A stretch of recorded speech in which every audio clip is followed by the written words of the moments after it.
I think that's how most people came to know of Flash Gordon, was through the 1950s serial, although it originally came from the comic books. However, the best adaptation of Flash Gordon, and the one that everyone thinks of, is the 1980s. It is the campiest, greatest movie ever. To them, it was, take those serials that were very cheesy, very action-filled, somewhat politically incorrect, put them in color, get really awesome actors, get then kind of state-of-the-art effects, but, state-of-the-art effects, and make like a coherent 2.5-hour movie of Flash Gordon, complete with a soundtrack by Queen, which is actually probably the best feature, is the soundtrack. Like, here's the thing, I'm kind of biased towards Queen. Queen is one of my favorite bands. That said, this is some of Queen's best stuff, and it's essentially a movie soundtrack. And not only that, not only is it a great soundtrack, but it fits.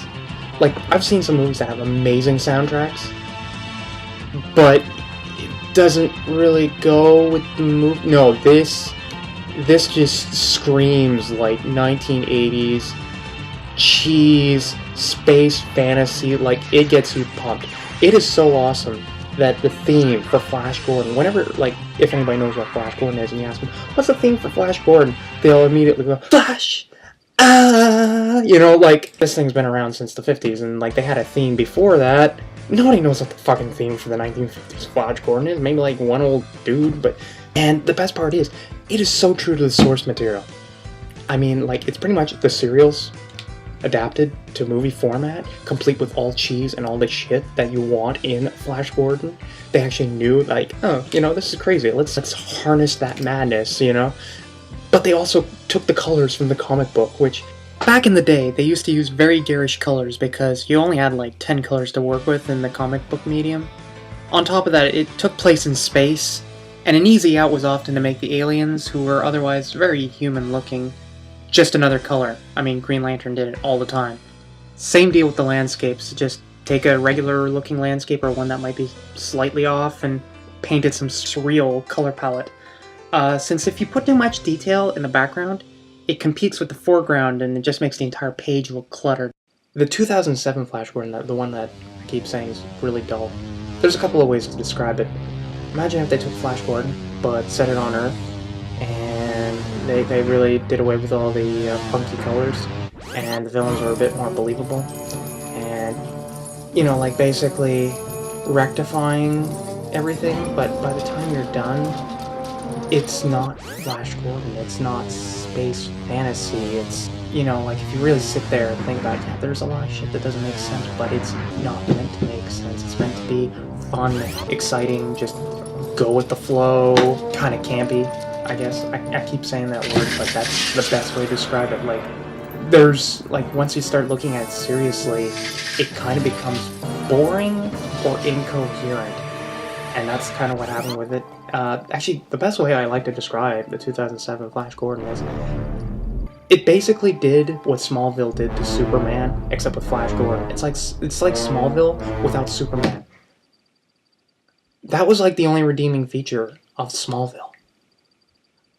And when your TV show is worse than Smallville, you need to like take a step back and put your hands up and be like, whoa. What the fuck went wrong? That's why it only lasted one season. I mean, Smallville, it was pretty much Dawson's Creek with, like, the old Archie Comics Superman characters tossed in, like Jimmy Olsen and whatnot, and trying to make it more dramatic. Now, I've seen some of the later seasons of Smallville, like one of my buddies is pretty much a huge Superman fan, and he's like, but it gets better in season 5.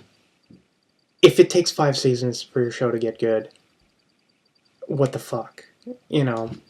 I get bored if it takes more than like 3 episodes for the show to pick up steam, and that's me being generous, So if it takes 5 seasons, something's wrong. And on top of that, I've got 1,000,001 gripes with Smallville, and the fact that it can't even get the superhero mythology right, but whatever. We're here about Flash Gordon.